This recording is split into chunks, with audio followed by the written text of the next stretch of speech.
Assalamualaikum warahmatullahi wabarakatuh. Salam dan bahagia Bapak Ibu Guru. Berjumpa kembali dengan saya Angel Gustina Kencana, calon guru penggerak angkatan 9 dari SMP Negeri 34 Kabupaten Kerinci. Video ini adalah koneksi antar materi modul 2.1, pembelajaran berdiferensiasi. Apa itu pembelajaran berdiferensiasi? Pembelajaran berdiferensiasi adalah usaha guru dalam menyesuaikan proses pembelajaran di kelas untuk memenuhi kebutuhan belajar individu murid. Artinya, pembelajaran berdiferensiasi adalah pembelajaran untuk mendukung semua murid di kelas kita.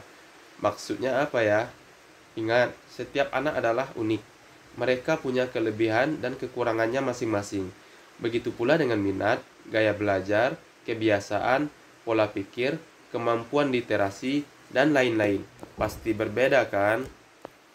Nah, disinilah diperlukan usaha guru untuk dapat memenuhi kebutuhan belajar murid yang berbeda-beda, agar mereka merasa nyaman saat belajar di kelas dan tentunya tujuan pembelajaran dapat tercapai. Lalu bagaimana ya cara untuk dapat melakukan pembelajaran berdiferensiasi di kelas? Agar dapat melakukan pembelajaran berdiferensiasi, guru harus memahami tujuan pembelajaran terlebih dahulu. Selanjutnya, mengetahui dan merespon kebutuhan belajar murid, menciptakan lingkungan belajar yang mengundang murid untuk belajar, melakukan manajemen kelas yang efektif, dan melakukan penilaian berkelanjutan.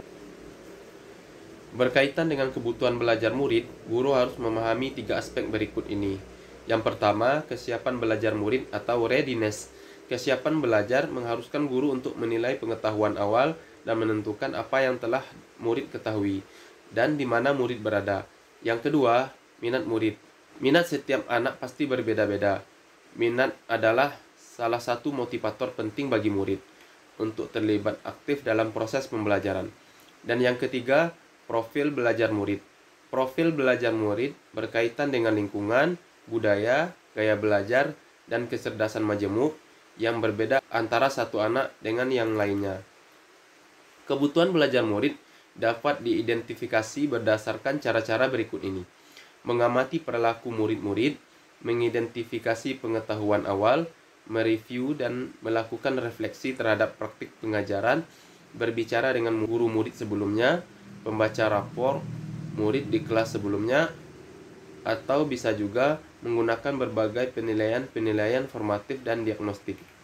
Strategi untuk mendiferensiasi pembelajaran bisa dilakukan dengan 3 cara, yaitu diferensiasi konten, proses, dan produk. Guru dapat memilih salah satu atau kombinasi dari ketiganya. Diferensiasi konten berkaitan dengan apa yang kita ajarkan seperti materi, konsep, atau keterampilan yang perlu dipelajari berdasarkan kurikulum. Mendiferensiasi konten bisa juga dilakukan dengan membedakan pengorganisasian atau format penyampaiannya, bukan mengubah atau menurunkan standar kurikulum ya. Mendiferensiasi proses berupa kegiatan yang memungkinkan murid berlatih dan memahami atau memaknai konten dengan cara membedakan proses yang harus menjalani oleh semua murid. Dan diferensiasi produk berupa bukti yang menunjukkan apa yang murid telah pahami dengan cara membedakan atau memodifikasi produk sebagai hasil belajar murid, hasil latihan, penerapan, dan pengembangan apa yang telah dipelajari. Lalu, adakah keterkaitan antara modul pembelajaran berdiferensiasi dengan modul-modul yang lain? Tentu saja ada. Untuk dapat melakukan pembelajaran berdiferensiasi, maka guru harus berusaha memenuhi kebutuhan belajar anak sesuai dengan kodrat alam dan juga kodrat zaman berdasarkan filosofi Ki Hajar Dewantara. Dalam melakukan pembelajaran berdiferensiasi, seorang guru penggerak harus berpihak pada murid, reflektif, mandiri, kolaboratif, dan juga inovatif untuk dapat menciptakan pembelajaran berdiferensiasi agar dapat memenuhi kebutuhan murid. Dengan demikian, seorang guru penggerak dapat mewujudkan kepemimpinan murid dengan menuntun murid merdeka belajar. Hal ini sesuai dengan nilai dan peran guru penggerak. Selanjutnya, pembelajaran berdiferensiasi pun dapat menjadi salah satu strategi untuk mewujudkan visi guru penggerak yang berpihak pada murid.